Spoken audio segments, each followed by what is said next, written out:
Mga koys, good morning. So maulan na umaga ngayon dito sa ating yard. So nandito ako sa pen ng ating mga light Sussex England line. So yun po sila. So tinicheck ko kung okay ba. So far so good naman. Maganda naman yung kondisyon nila. Tuloy-tuloy pa rin yung paglilay ng mga eggs.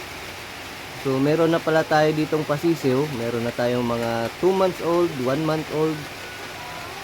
Then after ko mag-select ng for materials, pwede na ako mag-share. So if ever naghanap kayo ng ganitong line, actually kunti na lang to, bihira na lang to, yung ganitong line, yung light Sussex.